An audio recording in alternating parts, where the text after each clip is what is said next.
Sports Center. We're not putting our team on this.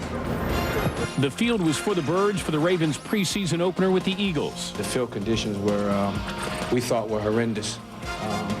It's an embarrassment to our city, to our franchise. But nothing stopped the Bucs and Dolphins from fighting their battle of Florida.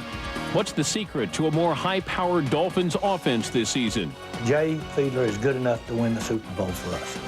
There's no question in my mind. Which NFL team is the best defense? And why will Michael Vick be seeing less playing time? Home Run Field hosted a first-place battle. What would it take for Sammy and the Cubs to hold off the Astros? Well, the Twins are still searching for a ray of hope. How has Dale Earnhardt's death changed the way NASCAR drivers look at safety issues? We've said that for 6-7 years now, that these cars structurally are not properly built. And we will shine our spotlight on the troubled history of the worst playing field in the NFL. But our playing field is perfect. So the show must go on. SportsCenter, now.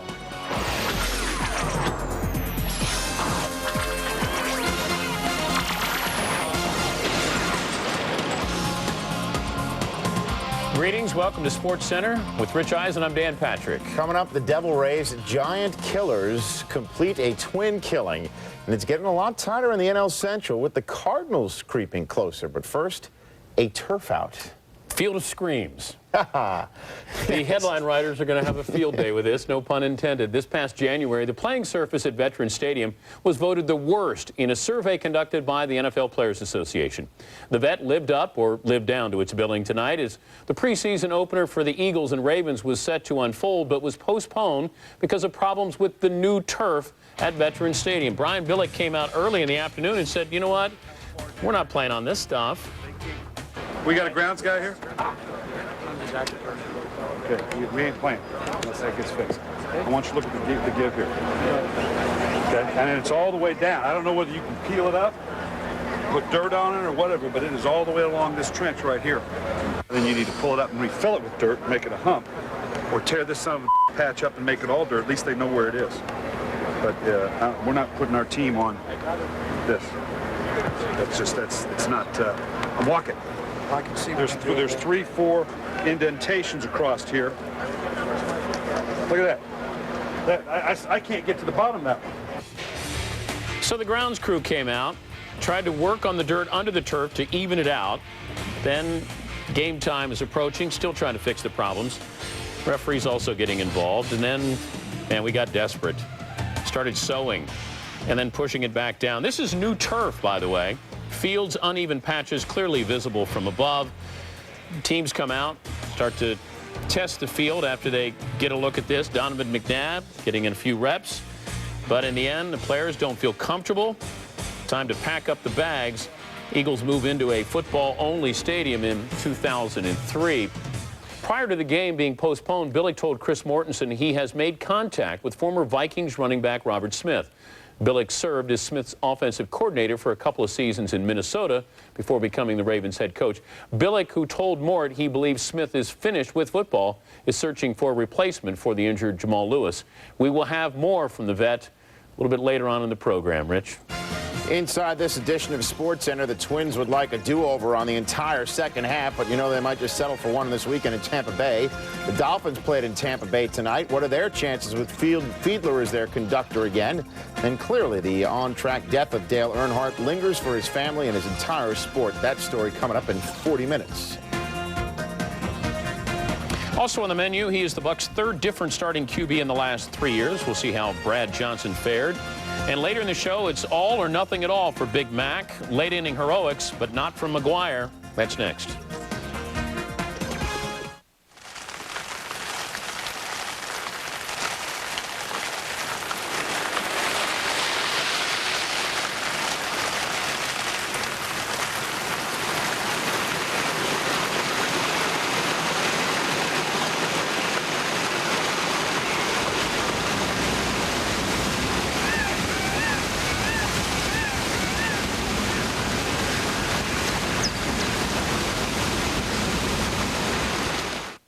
It has the DNA of giants in its sheet metal. Cars that raced on fields of honor. It has motor oil for blood and a 250 horsepower heart. Because 40 years ago, like today, there were just two kinds of cars on the road. Those that pass and those that get passed. Chrysler 300M, the most powerful car in its class. Now, very well qualified returning gold key lessees can lease the 300M for $399 a month.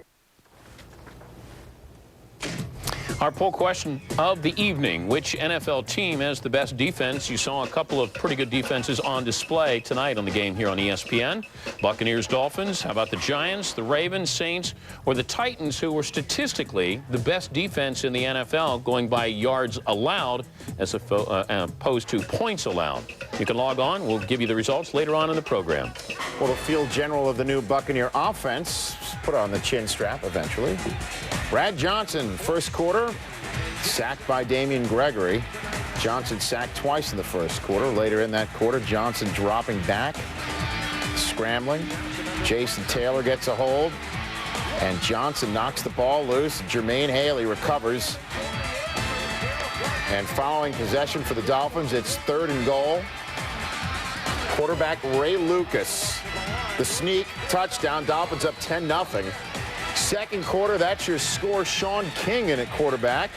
Drops back, finds Riedel Anthony. Look out. Oh, boy. Drilled by Trent Gamble, appropriately named. Anthony would be okay. Later in the drive, King to Carl Williams, 8 yards, touchdown, 10-7.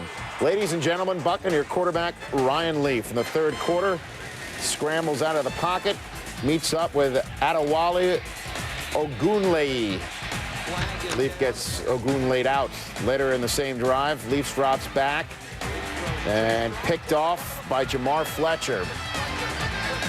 As for this ball game, Tampa Bay scored a touchdown late to make it 14-10, and with seconds to go, third string drama.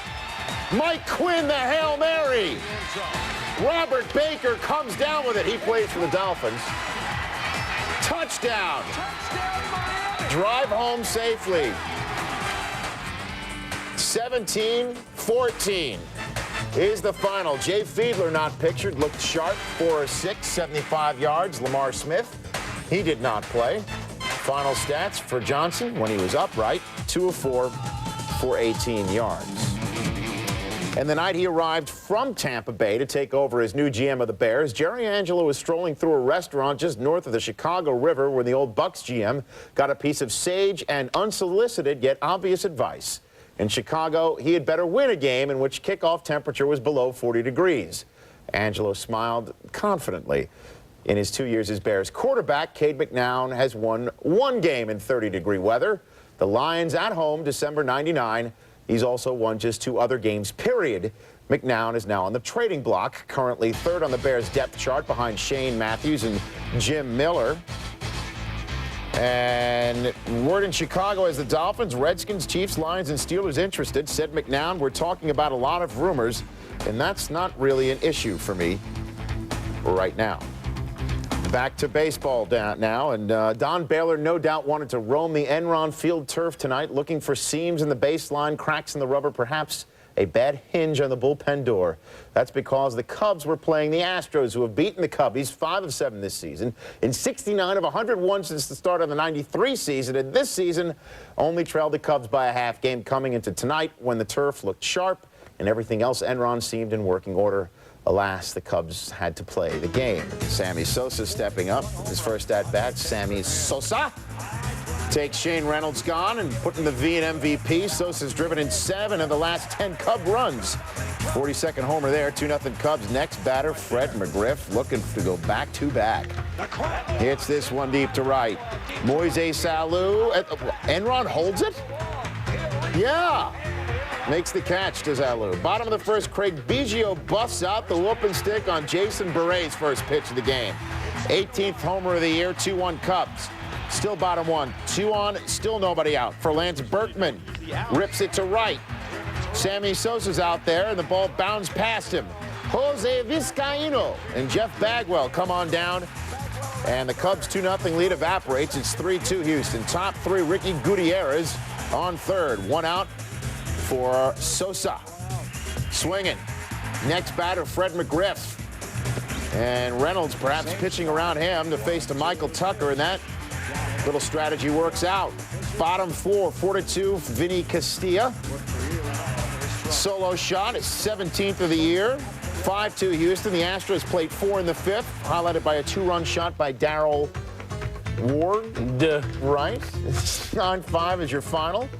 And there go the Houston Astros into first place. 6-2 against the Cubs this season. 32-22 against the NL Central teams. First time the Cubs have not been in first place since May the 25th. We will have more on this, including word from our Baseball Tonight gang that's all mic'd up and ready to go later in the program.